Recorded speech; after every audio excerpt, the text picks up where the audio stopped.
Hi, Aid. Good morning. Hi, everyone. Nay, kamusta ka? Ti subong may ara pa kita COVID-19 pandemic. Stay at home kita subong. Kamusta? Okay, gid. Gagawa lang man Japon if may mga kinanglan baklon. Na. Pero, Japon, like, must gid Japon magsuksok face mask, face shield, and yes, alcohol, hindi gina pero madula.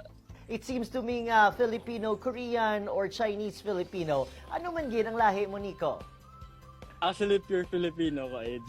Okay. I don't know lang kung medyo chinky ang mata, pero yes, pure Filipino ko. Ara, galing. So may chance pa ko galing up daw mga parehos kin sa imo kagwapo Anyway, Nico, I would want to know, while growing up, kamusta ka man? Mahilig ka ba lang mag-entertain sa mga bisita? Dati or may reunion, kamo mahilig ka ba lang magsaot, magkanta? Yeah, actually, every time may mga social gathering, like, yes, ga-perform gid kami always. Then, actually, palasuriyaman ko. Oo, gahod man ko. Let's talk about naman niya sa imo tion sa ikaw nag-high school na. Ano mga talentong imo na-discoveryhan sa imo kaugalingon? Yeah, sa high school ko nag-focus ko sa dancing na talent. Nagsulod ko sa isa ka program na special for the arts when I was in high school. Yes. How serious were you as a performer and as a dancer while ikaw nag-eskwela? I took it seriously, like super seriously.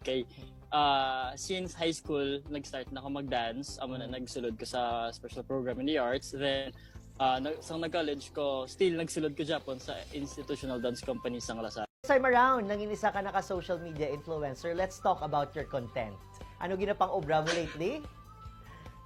Nag-upload ko before mag-end ang 2020, nag-upload ko first video ko. So, hopefully, sininga 2021, mas damo pa ko ma-upload ng mga videos kag mo nga mga content. Kag one way man nga pabalas ko is TikTok. Kay tawad hindi mo ko kagwa kag sa output sa mga friends ko.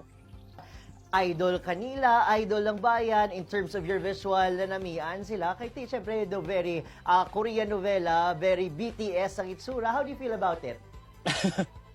Actually, it's very heartwarming and very gaka-overwhelmed din ko every time nga gaka-appreciate sa tao. Like, miski short clip lang da nga saot nga TikTok, okay na nasa kon, amo na satisfaction nga gakakuha ko from them. Amo na siya ang reason nga do sige ko pa like ubra mga TikTok videos kay tungod sa mga galantaw.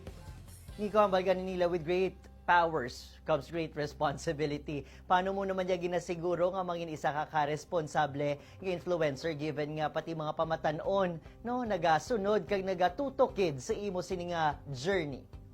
Importante gid maging sensitive in all aspect, not just only in social media but also in in our society, kay medyo ka-triggering subong daan sa mga kalatabo sa social media.